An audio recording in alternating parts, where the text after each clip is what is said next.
When Marcus decided to spend a weekend alone in his family's old mountain cabin, he was seeking solitude and a chance to escape the stresses of work. The cabin, tucked away deep in the forested mountains, had been in his family for generations. It was remote, isolated, and perfect for a few days of quiet reflection.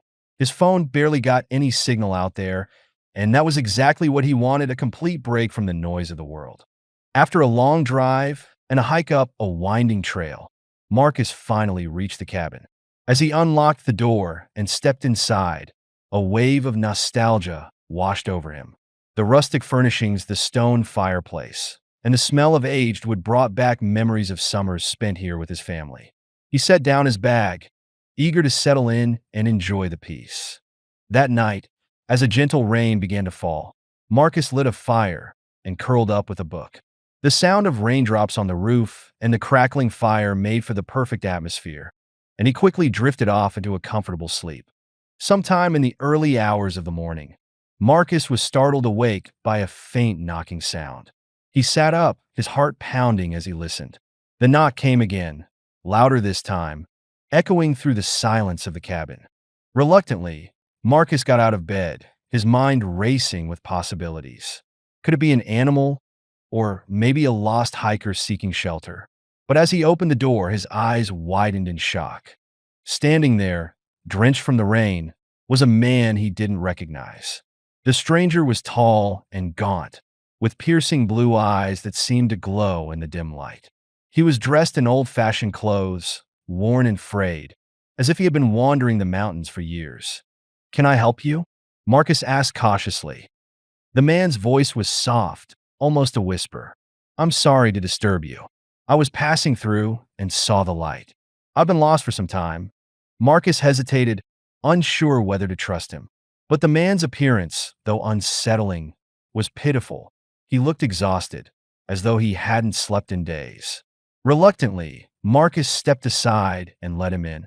The man sat by the fire, warming his hands. Marcus offered him a blanket, noticing how strangely the man avoided his gaze, staring instead into the flames. "What's your name?" Marcus asked, trying to make conversation. The man hesitated before replying, "Elias." Elias. The name sounded familiar, but Marcus couldn't place it. As they sat in silence, Marcus noticed that Elias seemed to know his way around the cabin. He reached for a mug without asking, poured himself some water, and sat in a chair that Marcus remembered as his grandfather's favorite. An uneasy feeling settled over Marcus. "Are you from around here?" he asked, trying to piece together who this man might be.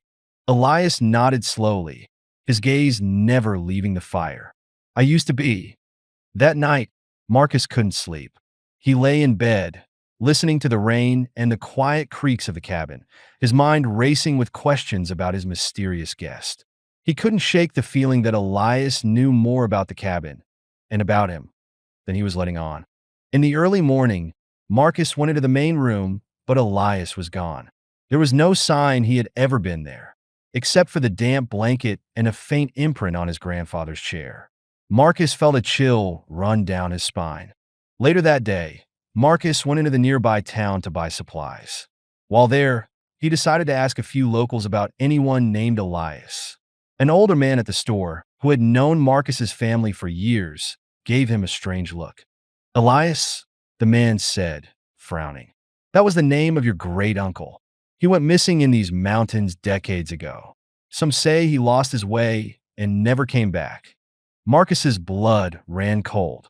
His great-uncle Elias had disappeared long before he was born, but he had heard stories, a tragic family mystery.